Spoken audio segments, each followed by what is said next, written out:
We are joined by Elton Bruins, a longtime religion professor at Hope College, and now one of the college historians.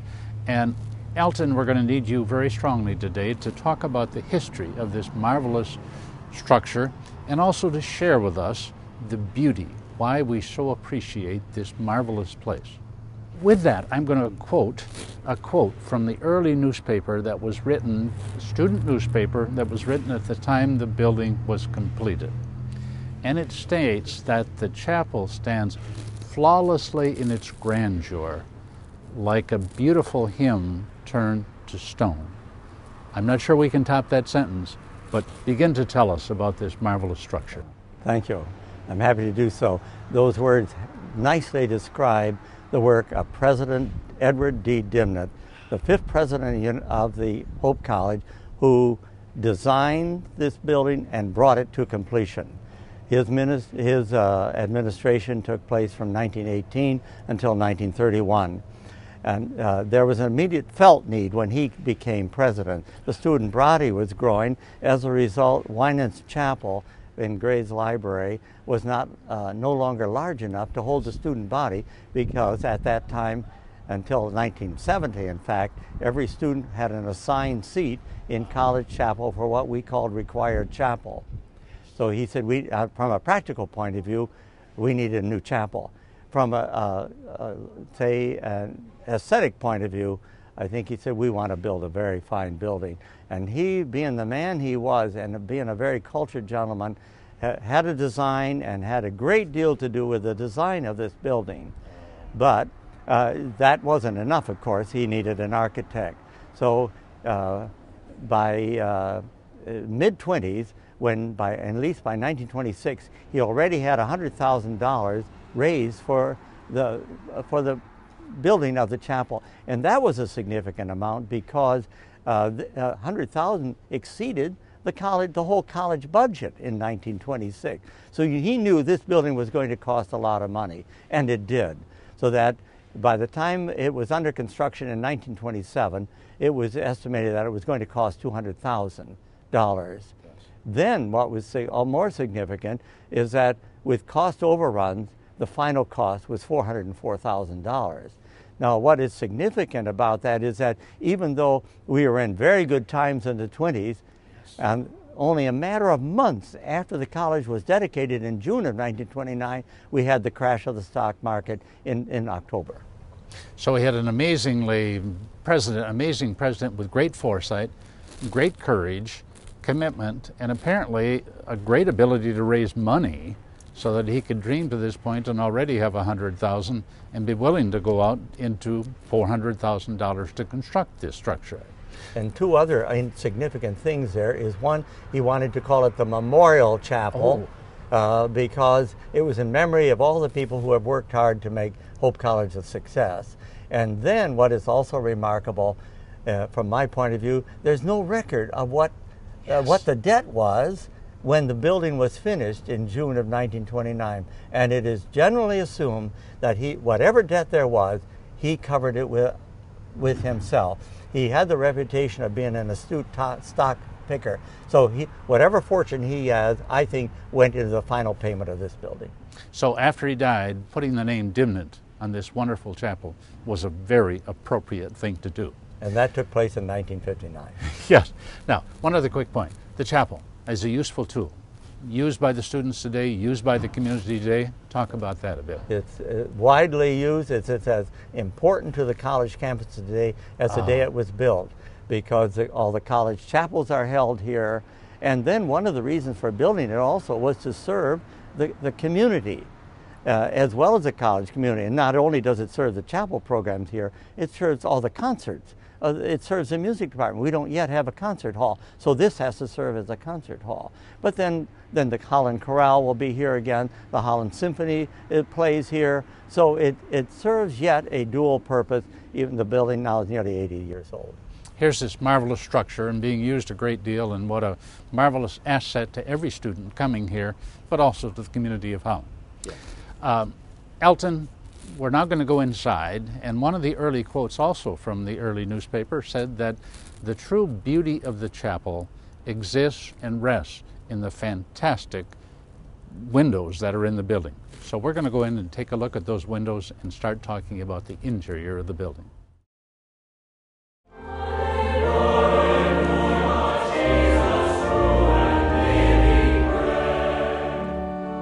Dr. Bruins, as can be seen, we've now moved inside the chapel. And to begin with, let's talk about the interior structure and particularly the furniture that make this such a marvelous place. I think the most important thing to note is that our pulpit furniture, or the furniture on the platform, both the lectern and the chairs, were made in India in the 1920s at a mission school called Katpadi.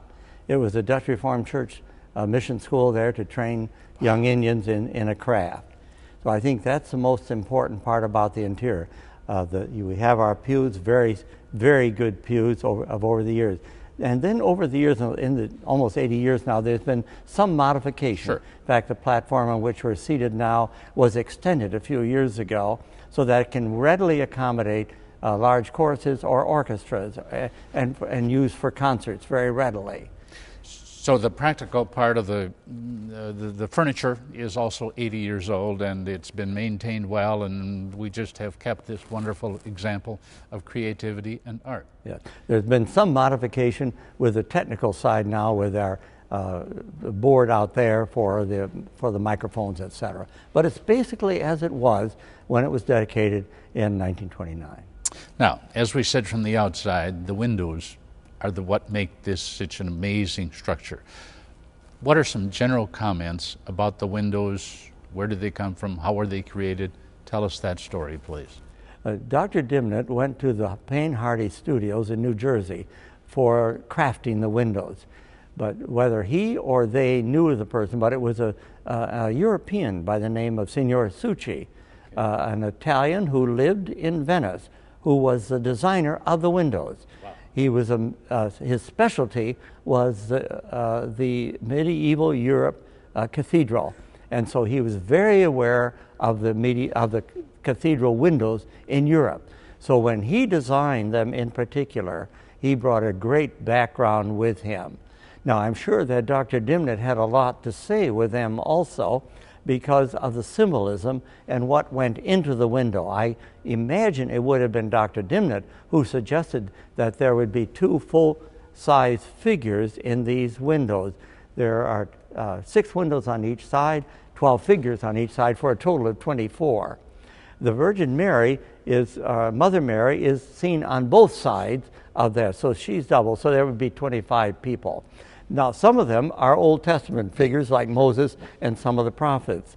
The others are New Testament figures like the Apostle John, the Apostle Bartholomew. I think there's Andrew. There's also John the Baptist, sure, and people like that. So your 24 figures are biblical figures. Yeah. Then what you have to do too when you come in and look at the windows is to study the symbolism that you find at the mid-level, or the level midway, shall we say. And just as I look at one window, I see the symbol of the Bible, and I see a chalice. In another window, I see the anchor, which is an important symbol for hope. In another one, I see the descending dove. In another one, I see 3 lilies on one stem, a symbol of the Trinity. So you just go up and down these windows and realize how much symbolism there is in them, to say nothing about the chancel window and the rose window. So it wasn't just stained glass window that said, make this a beautiful place.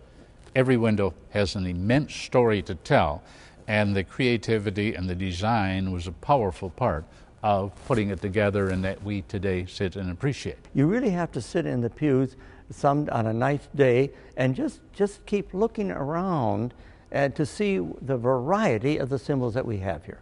And again, from the outside, when we mentioned the students use this regularly for chapel services, etc., but that kind of relationship and learning from these windows continues, and it's a powerful opportunity. Now, one quick story, if I may tell a story. We have pictures that show that as the building was being built, the structures for balconies down both sides of the chapel were structurally in place. But as the windows arrived, they realized the beauty of the window, and therefore the steel, the structure was taken out for the side balconies so it would not interfere with the beauty of the windows. Well, it's a very interesting fact, Frank, because as that picture showed, it would have covered at least 3 windows on each side rather than the 1 window on each side. And those balconies would have added a great deal to the seating capacity. And if you think of them, the seating would have been very interesting. You'd have that whole oval or that horseshoe of balcony. But with good sense, they took that out, which had to have led to this major cost overrun because he anticipated the chapel to cost $200,000 and it ended up at $404,000.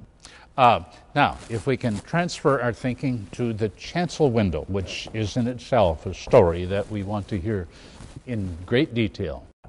I think it's second only to the rose window in significance. First of all, the focus is on Christ with the children, and is known for his blessing of the children, loving children, and saying, unless you are like a child, you cannot enter the kingdom of heaven. Then on the side, just to our right, is a woman with 2 small children.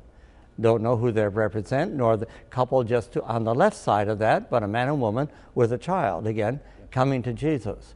Now, the one on the far left, are the 3 shepherds, I believe. Sure. And the symbol there would be that they were the first ones to hear of Christ's birth and came to the stable to see the Christ child. And the fact that one, knowing they are shepherd, is significant. So it'd be normal to have a lamb, but I would even pour more symbolism in that in saying that when John the Baptist met Jesus, he said, "Behold the Lamb of God who takes away the sin of the world." So you have that significance, I think, in that picture.